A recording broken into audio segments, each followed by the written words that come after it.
guys, welcome back.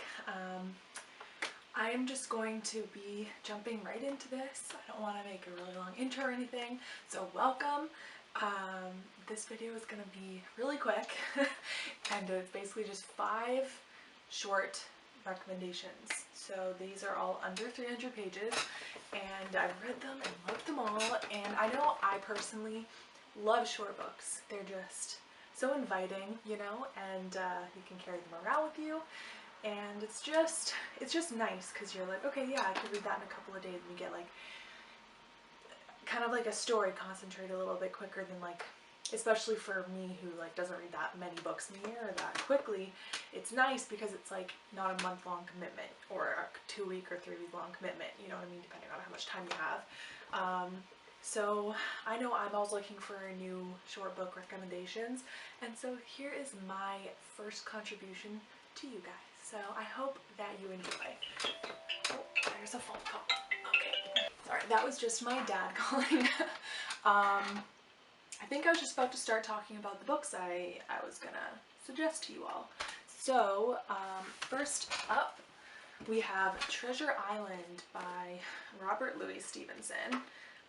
This book is 225 pages, and so yeah, it's pretty short, and it reads decently quickly considering how old the writing style is, because this book was written in 1883.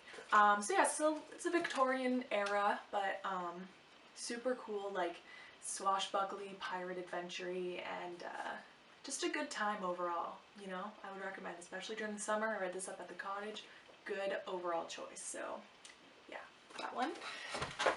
Next one is the book I just finished. Finally, I read this. This was like 2 years ago, I think I bought this book, and it's so short and like small. Don't know why it took me so long to read it, but alas, I have read it. And I can say it's super good. It reads so quickly, and like it's laid out in a really interesting way. Basically, he goes through like each month of the year and kind of talks about a different aspect of life in the year 1000 or around the year 1000. Just super good, and this is 201 pages. So yeah, it's great for if you're trying to get more into nonfiction but you're a little intimidated. It's so readable, it's so short. It's a great starting off point if you're interested in history, I think. So yeah, that one. Oh, and it's by Robert Lacey and Danny Danzig. I always forget to say the author. The next one is, if you know me at all, you know that I love this book, The Picture of Dorian Gray, Oscar Wilde.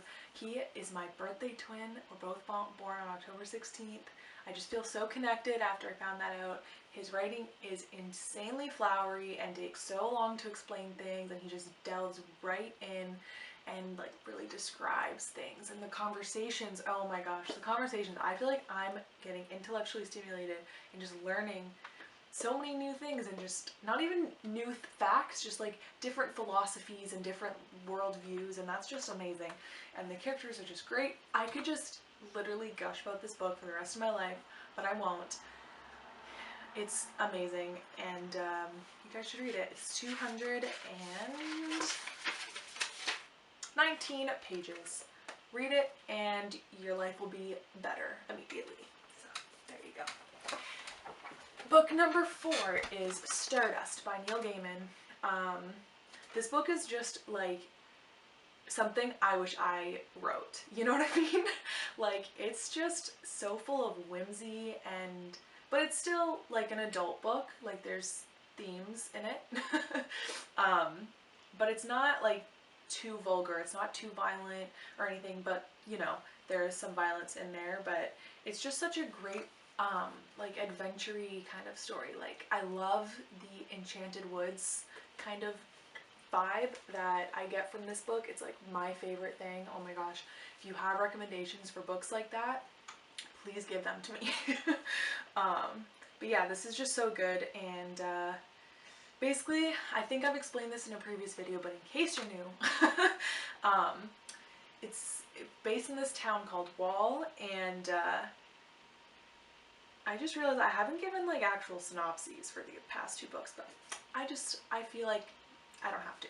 This one, basically this young man wants to win the heart of a beautiful girl in his town, and she says that if he fetches the falling star that they saw fall down, then she would do whatever he wanted. So he goes into the woods outside of his town where he's not really supposed to go, and it's his adventure, and it's just beautiful, and it's amazing. Neil Gaiman is a genius, and just a great, great time.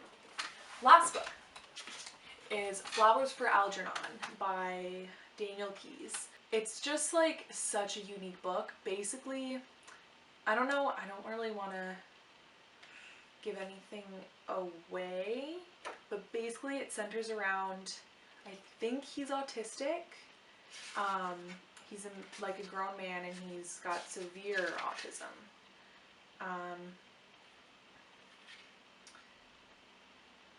I think it's autism, but basically it's told from his perspective. So it's like he's writing in it, I think he is, yeah, he's writing in a journal to mark his progress, basically doing this experiment to see if they can like cure him, basically, because he shows a lot of hard work and promise, so they think he'd be a good candidate.